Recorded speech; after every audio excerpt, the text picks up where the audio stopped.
আন্দোলন বাংলাদেশ প্রতিষ্ঠিত হয়েছে ন্যায়ের পক্ষে অন্যায়ের প্রতিবাদে। ইসলামী আন্দোলন বাংলাদেশের মূল লক্ষ্য উদ্দেশ্য হলো বাংলাদেশকে একটা কল্যাণ রাষ্ট্রে পরিণত করা। সেখানে আমরা বারবার বলেছি ইসলামী দলগুলো আমরা একত্রিত হয়ে নির্বাচনের সময় একটা বাক্স যেন পাঠাতে পারি, এই আন্তরিকতা এবং সেইভাবেই আমরা কার্যক্রম পরিচালনা করে আসছি, সামনেও করব, এই সিদ্ধান্ত আমাদের রয়েছে। আজকে আমাদের ইসলামী দলের সাথে দুই একটা উল্লেখযোগ্য তাদের সাথে আমাদের মতবিনিময় আছে এই লক্ষ্যেই।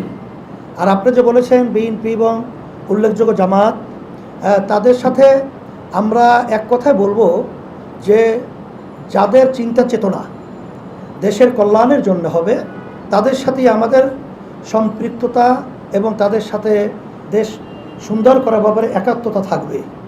আর যারা নাকি নিছক ক্ষমতার জন্যে এবং যারা নাকি নিজেদের স্বার্থের জন্যে যারা রাজনৈতিকভাবে প্রমাণিত হবে কার্যক্রম কথাবার্তা, তাদের ব্যাপারে কিন্তু আমাদের একত্রিত হওয়ার ব্যাপারটা প্রশ্নবিদ্ধ, একত্রিত হওয়ার প্রশ্নই আসে না। হ্যাঁ, সেটা তো বলেছি যে আমাদের সমমনা দলগুলোর সাথে আমাদের একত্রিত হওয়ার মতো একটা পরিবেশ আলহামদুলিল্লাহ অনেকটা এগিয়ে গেছে।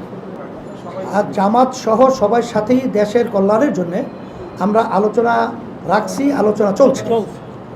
সেখানে আমি এক কথাই বলছি, যেখানে দেশের কল্যাণ, ইসলামের কল্যাণ, মানবতার কল্যাণ নিশ্চিত থাকবে, সেখানেই তাদের সাথে আমাদের জোট এবং ঐক্যতা এবং ওই পরিবেশ তৈরি হবে।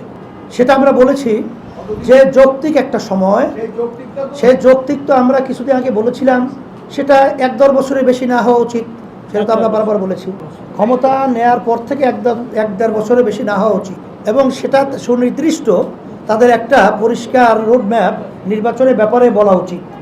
কারণ এ ব্যাপারে সাধারণ মানুষ এবং রাজনৈতিক দলগুলো অনেকটাই কিন্তু চিন্তাযুক্ত যে আসলে তাদের চিন্তাটা কি, তারা কি চায়, এ ব্যাপারটা পরিষ্কার করা উচিত। আজকে আমরা আপনাদের কাছে লিখিত বক্তব্যের মাধ্যমে সেটা আমরা তুলে ধরেছি।